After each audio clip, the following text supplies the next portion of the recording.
चले। और क्या बताता है, बेटी और बेटा में भेद मिटाना, बेटी और बेटा में भेद मिटाना।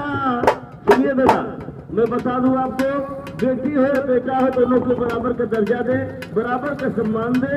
बहुत लोग के दिल में भ्रम है कि बेटा को आप डिग्री कराना चाहते हैं, कलेक्टर इंजीनियर बनाना चाह रहे हैं, बेटियों से आप लोग घर पे काम करवाते हैं। ऐसा नहीं होना चाहिए। ये बेटियां कहीं से कम नहीं है और आप भी तो किसी की बेटी हैं। ये टीचर महोदया लोग बैठी हैं, ये भी तो किसी की बेटी है। और बेटियां क्या नहीं कर सकती है, बेटियां हवाई जहाज चला रही है, ट्रेन चला रही है, IAS है, PCS है, टीचर है। बेटियां कहीं से कमजोर नहीं है। इसलिए हमारा कहना है कि बेटी हो या बेटा हो, दोनों का बराबर का हक दे, बराबर का सम्मान दे। अरे बेटी और बेटा का भेद मिटाना, हर बच्चे को पूरे देश में लाना, हर बच्चे को पूरे देश में लाना। हमरे गौवा में खुलाई स्कूल, चलो सब पढ़ने चले। हमरे गौवा में खुलाई स्कूल, चलो सब पढ़ने चले। हमरे घर खर्चा करे रुपया 1200 हुए वसूल, चलो कहीं खर्चा करे रुपया 1200 हुए वसूल। अरे दादा, भैया रुपया मिले हैं 1200। अब भैया चलो बाजार में करते हैं कहीं खर्चा। हाँ दादा, खर्चा करने के लिए मिले हैं। कहाँ है भैया? रुपया 1200 मिले हैं हमको बच्चों के जूता मोजा ड्रेस लाने के लिए। और देखो अभी 2-4 की पढ़ाई है, अभी होता ही क्या है? और जब तक अपने राजवंती के लिए चप्पल साड़ी चूड़ी खरीद लेते हैं। रोज शिकायत किया करती थी, कहती थी मेरे लिए कुछ लाते नहीं। कहा भैया इन औरतों को, अरे बताएं, जाती है मायके और जा करके मालूम हम लोग कमाते हैं और जाती है मायके और वहाँ से खरीद के लाती हैं। और कहती देखो हमारे पापा ने ये दिया, हमारी मम्मी ने ये दिया, हमारे भैया ने ये चीज़ दी। और भैया पूछो ना इनका हिसाब किताब। घर पे हम लोगों से कहते थे कुछ लाते नहीं, अरे जब मायके से लाते तो हम क्या लाएं? चलो ठीक है, अब ये रोज रोज हमसे कहती हैं तो चलो भैया कुछ लेते हैं। अरे हमारी लाजवंती खरीदी कि नहीं? कहा है भैया हमारी लाजवंती कैसे घर से निकलते हैं और पीछे से वो भी निकल लेती है। और निकल कर कहाँ जाती हैं? और देखो वो चाची खड़ी है हमारे यहाँ, ऐसे उनके पास चली जाती हैं और बैठ जाती है। और ये और चाची दोनों मुंह में मुंह जोड़ करके अब क्या करती हैं? भैया पंचौरा। अब कैसे? अरे भैया इनका भैया इन भर रामायण खत्म ही नहीं होता, क्या बताएं। अब देखते हैं बुलाते हैं कहीं आस ही पास होएंगी। अरे ओ राजवंती, राजवंती, अरे ओ रज्जा, रज्जा कहाँ मर गई? रज्जा काहे चिल्ला रहे हो गला चीज है? हैं काहे चिल्ला रहे हो गला चीज है? देख नहीं है, बहरे थोड़ी ना है। अरे हम चिल्ला थोड़ी रहे थे, हम ढूंढ रहे थे हमारी राजवंती कहाँ है। और कैसे चिल्ला चिल्ला के? अरे चिल्ला चिल्ला के सबको बता रहे थे कि लाजवंती की प्रशंसा बता रहे थे, कितनी हमारी लज्जो जो है कितनी सुशील है, कितनी सुंदर है। क्या है भैया, सुंदर गुना से सुंदर है। अरे तुम्हारी प्रशंसा कर रहे थे उन लोगों के बीच में। चिल्ला कह रहे थे ये बताओ? इसलिए रहे थे तुम रोज शिकायत किया करती हो कि तुम मेरे लिए कुछ लाते नहीं हैं, तो हम सोचे आज लाजवंती के लिए कुछ लिए जाए, तो लाए हैं। क्या लाए हो मेरे लिए? हम भी तो जाने जरा। हाँ हाँ मेरे लिए। अच्छा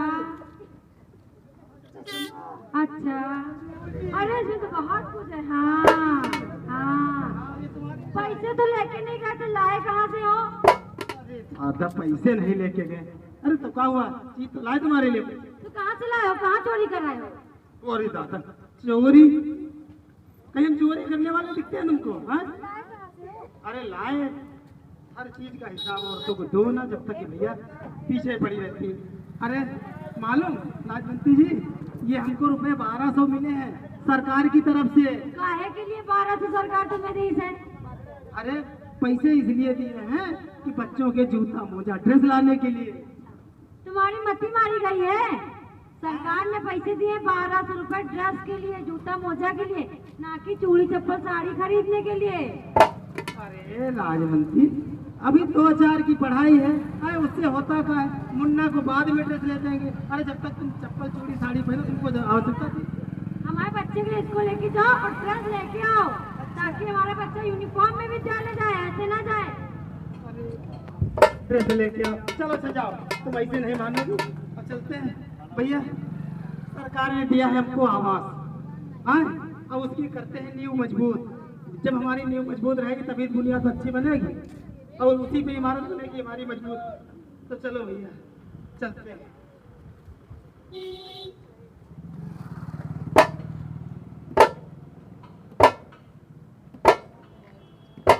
भैया, अरे मास्टर जी नमस्कार। नमस्कार नमस्कार। ये बताओ, तुम आजकल रामू को विद्यालय काहे नहीं भेज रहे हो? अरे मास्टर जी थोड़ा घर पे काम इस समय चल रहा है, सरिया सीमेंट का, वही सामान बिखरा पड़ा है। अच्छा, तो इतने अच्छे से न्यू की कुटाई काहे के लिए हो रही है? 10 बोरी मोरंग 20 बोरी सीमेंट डाल के न्यू की कुटाई चल रही है। अरे मास्टर जी ये हमारी न्यू मजबूत अद्भुत, हाँ? और इस पे बनेगा हमारा क्या नाम जो है मकान। ये समझ रहे हो, इतने अच्छे से न्यू की कुटाई इसलिए कर रहे हैं ताकि इनकी बुनियाद मजबूत रहे। और रामू को विद्यालय ना भेजकर रामू की बुनियाद काहे कमजोर किए दे रहे हो? अरे मास्टर जी रामू की बुनियाद कैसे मजबूत कमजोर करेंगे? विद्यालय ना भेजकर काहे नहीं विद्यालय भेज? अरे विद्यालय अभी 2-4 की पढ़ाई इंटर में देखा जाएगा मास्टर जी। समझ रहे हो, इनके कहने का मतलब है अच्छा 1, 2, 3 की पढ़ाई है तो लापरवाही कर रहे हैं, जब इंटरमीडिएट या बीए में आएगा तो सारी मेहनत कर डालेंगे। तो भैया बेसिक शिक्षा हमारे जीवन की मुख्य शिक्षा है। कक्षा 1, 2, 3 की पढ़ाई, जिसके लिए सरकार ने चलाया है निपुण भारत मिशन। समझ रहे हैं? निपुण भारत मिशन में ये है भाषा और गणित का सुनिश्चित ज्ञान कराया जाता है, ठीक है? और निपुण बालक कब है तुम्हारा पता है? जब आपका बच्चा बाल वाटिका में पढ़ता है यानी आंगनवाड़ी में, तो कम से कम उसे 2 अक्षरों से बने 5 शब्दों का ज्ञान होना चाहिए, तब आपका बालक निपुण है और साधारण आकृतियां भी समझ सके, ठीक है? अगर कक्षा 1 में पढ़ता है तो सूची के 1 से 45 तक के शब्दों को धारावार पढ़ सके और समझ सके, और साथ ही साथ उसको गिनतियां भी आनी चाहिए, तब आपका बालक निपुण है। अगर कक्षा 2 में पढ़ता है तो इतना तो आना ही चाहिए, साथ में उसे साधारण जोड़ घटाव भी आने चाहिए, तब आपका बालक निपुण है। अगर कक्षा 3 में पढ़ता है तो जोड़ घटाव के साथ साथ साधारण गुणा भाग भी आने चाहिए, तब आपका बालक निपुण है, समझे? और साथ ही साथ सरकार ने चलाया है दीक्षा ऐप, हाँ, जिसके जरिए हमारे बच्चे अपने मोबाइल फोन पर घर पे भी पढ़ाई कर सकते हैं। अरे मास्टर जी हम मोबाइल पे तो पिक्चर देखा करते हैं, उसी में बैटरी नहीं रहती। समझ रहे हो? पिक्चर। अब आप बताओ दादा, पिक्चर जरूरी है या फिर फ्यूचर? आपके बच्चे का भविष्य जरूरी है ना कि मूवी देखना? तो भैया पिक्चर देखो बहुत जरूरी, जैसे दादा बता रहे हैं कि बहुत जरूरी है, लेकिन साथ में फ्यूचर उससे ज्यादा जरूरी है, क्योंकि जब वही नहीं होगा तो पिक्चर का कोई मतलब नहीं, ठीक है? तो कल से तुम रामू को विद्यालय जरूर भेजिएगा। और शिक्षा को महत्व देते हुए सरकार ने कितने सारे कार्यक्रम चलाए, समर्थ और शारदा जैसा कार्यक्रम, जिसके अंतर्गत जो बच्चे विद्यालय नहीं जा सकते या फिर दिव्यांग वगैरह हैं, उनके लिए विशेष शिक्षा की व्यवस्था की गई है। और समर्थ का मतलब क्या है कि आपके एक पैर नहीं है तब आप असमर्थ नहीं है, असमर्थ तब है जब आपके अंदर शिक्षा का अभाव है, तो विद्यालय जाना बहुत जरूरी है, ठीक है? तो कल से तुम रामू को विद्यालय भेजिएगा और साथ ही साथ पूरी ड्रेस में जूता मोजा के साथ, ठीक है? तो कल मुलाकात होगी। अब नमस्कार। जूता मोजा ड्रेस, मास्टर साहब ने हमको चक्कर में डाल दिया। जूता मोजा ड्रेस, अब क्या किया जाए? हम तो लाए हैं चप्पल चूड़ी साड़ी, अब इसी में फंस गई हमारी गाड़ी, अब क्या किया जाए? चलो देखते हैं। अब तो हमारी एक तरफ रज्जो, दूसरी तरफ बच्चे की ड्रेस। चलो गांव के सेठ जी से कुछ उधार ले लेते हैं, उससे जूता मोजा ड्रेस लाते हैं, चलते हैं। अरे ओ सेठ जी, अरे ओ सेठ जी, ओ सेठ जी, अरे ओ सेठ जी, अरे ओ सेठ जी। काहे चिल्ला रहे हो? राम राम गोखरन भाई, काहे चिल्ला रहे हो? क्या बात है भैया? अरे सेठ जी क्या करें, चप्पल जूता साड़ी और फंस गई हमारी गाड़ी। और क्या बताएं सेठ जी। गाड़ी क्या फंस गई? पैसा खर्च कर दिए विद्यालय वाला, जी तो इसमें बहुत चिंता होने क्या बात है? पैसा हमसे ले लो। अरे सेठ जी यही इसीलिए तो आए हैं आपके पास। तो ले लो भैया, 2000 रुपया ले लो आज, 1 महीने के बाद 4000 रुपया दे देना। अब भाई सेठ महाजन का ऐसे ही तो काम चलता है। ये 2000-4000 रुपए। हाँ भैया ऐसे ही चलता है, ब्याज बहुत तगड़ी हमारी है। सेठ जी हम आपके गांव के हैं, कुछ तो रियाज कर दो। अरे भाई अब गांव घर के हो तो चलो 150 अब भाई इधर उधर कर लेंगे, लेकिन 2 के 4 लोग हैं। 2 के 4 तो भाई चलबे करेगा। अरे क्या किया जाए, इधर रज्जो और उधर बच्चे की ड्रेस। और सबसे बड़ी बात तो यह है कि अगर ड्रेस मोजा जूता लेके नहीं गए तो रज्जो घर में प्रवेश नहीं देगी। अब क्या किया जाए, अब तो चढ़ना ही पड़ेगा। चलो भाई तो चलो तो हमारे कागज पे दस्तखत मुहर कर दो। अरे सेठ जी कागज दस्तखत इतना भी विश्वास नहीं है पर क्या, हम तो तुम्हारे गांव के हैं। देखो भैया पैसा के माने में हम किसी पे भरोसा नहीं करते, पैसा को लेकर के हम अपने बीवी पर भरोसा नहीं करते हैं। हाँ पैसा बहुत बुरा चीज है। दस्तखत कर दो, पैसा ले लो, अपना काम चला लो भाई। अरे रज्जो तुम्हारे खातिर ये भी करें। अरे बापू इसमें तो लिखा है कि 1 महीने बाद पूरे 8000 रुपए तुमको देने पड़ेंगे। हाँ 3000 तभी तो तुम दबा के भाग गए यहाँ से। हमारा बालक है शिक्षित बालक, जिसको कहते हैं निपुण बालक, पढ़े लिखे, तभी तो बता दिया आपको। और देखिए आप लोग भी अपने अपने बच्चे को विद्यालय जरूर भेजा करिए, ताकि वो भी पढ़ लिख के निपुण बने और ऐसे लाला महाजनों से अपने पिताजी को या अपनी माताओं को बचाते रहिए पढ़ लिख के। अरे रज्जो तुम तो बड़ी होशियार निकली भैया, हम तो समझे थे कि ऐसे। अरे चलो अच्छा फिर बच्चे के लिए यूनिफॉर्म। अरे राम राम मास्टर जी। अरे आपने अपने बच्चे को विद्यालय भेजकर बहुत अच्छा काम किया है। आपका बालक विद्यालय में निपुण बालक के रूप में चुना गया है। तो कल आप और भाभी रामू को लेकर 10 बजे आइएगा विद्यालय, उसको सम्मानित किया जाएगा। और साथ ही विशेष ध्यान रखिएगा कि पूरी ड्रेस में होना चाहिए, जूता मोजा के साथ, ठीक है? तो कल मुलाकात होगी। राम राम। देखा रज्जो तुम्हारी सूझबूझ से।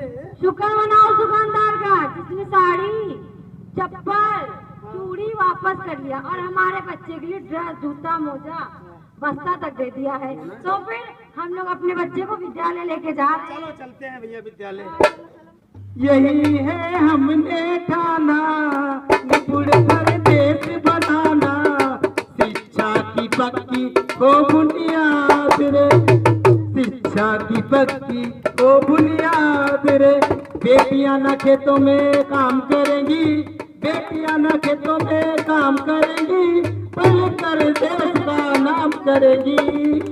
यही है सबने ठाना, बने निपुण परदेश हमारा। जोरदार ताली हो जाए दोस्तों, ताली बजाओ बच्चे आप लोग। क्या बात है, आपके तालियों का बहुत बहुत धन्यवाद। बहुत खूबसूरत सा इन्होंने मैसेज दिया। आप लोग को समझ में आ रहा है नाटक ना? जितने बच्चे पढ़ने वाले हैं आप लोग बात तो समझ रहे हैं लोग के, तो आप लोग पढ़ाई पे विशेष ध्यान दें। हर चीज में बेटा बंटवारा हो जाता है, घर द्वार दौलत हर चीज का बंटवारा हो जाता है, लेकिन ज्ञान का बंटवारा नहीं होता है। तो ज्ञान लेने में आप कोई संकोच न करें, परिश्रम करें, बड़ों का आदर करें, गुरुजनों का सम्मान करें, तभी सरस्वती आपके पास रहेगी, उसका आपको लाभ मिलेगा। एक लाइन और मैं आपके बीच में रखूंगा, इसके बाद अन्य कार्यक्रम। दरिया की कसम मौजों की कसम में ताना बाना बदलेगा, दरिया की कसम मौजों की कसम में ताना बाना, दरिया की कसम मौजों की कसम में ताना बाना बदलेगा।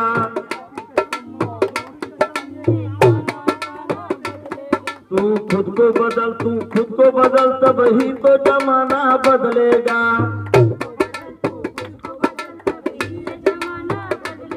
तू चुप चुप रह कर जो सहती रही तो क्या ये जमाना बदलेगा।